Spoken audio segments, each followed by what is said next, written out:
Hello, this is Africa TV and you are watching the World Today News Bulletin.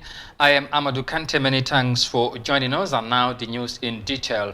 Now, the Africa Center for Disease Control and Prevention and the African Union are stepping up efforts to acquire COVID-19 vaccines for the African continent. More than 2 million doses of coronavirus vaccines will be purchased and distributed, and distribution would be done based on orders for the member countries, according to the officials of the Africa CDC. The World Bank is also allocating additional funding to help member countries get access to the rollout COVID-19 vaccines. Here are more details of that in this report. The African Union is aiming to immunize at least 60% of the continent's population against COVID-19 in order to achieve herd immunity. 270 million doses of COVID-19 vaccines will be bought from 3 manufacturers, Pfizer, AstraZeneca, and Johnson & Johnson. The first batch of 50 million will arrive between April and June this year.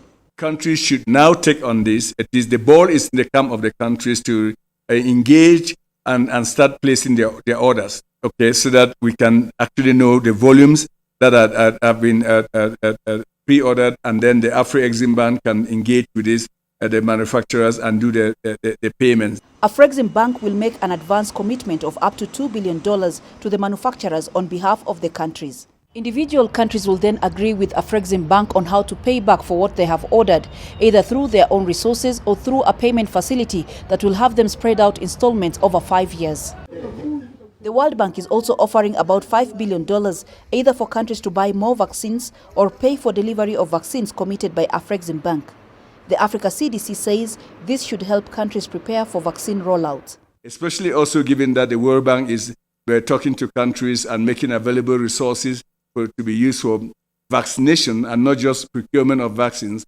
So the opportunities are out there for this accelerated preparedness to occur. It shouldn't be a complex exercise at all. I think if you remove the whole thinking of a coach, ultra coaching, which I don't think I subscribe to that, then it becomes a logistic arrangement that is very, very within reach of our capabilities as a continent. Distribution of the acquired vaccines will be highly dependent on individual member states, but guided by a strategy from the Africa CDC. We need to also factor the fact that 80% of our economy is informal, and say, okay, how do we expand these vaccines to the informal sector, like the young people that are out there hustling to earn $1 or $2 a day, and with all the motorbikes, the bus drivers and others. So that's where the community engagement component is so important, so that the vaccines become available and there's also willingness to uptake those vaccines. This new acquisition complements the approximately 600 million doses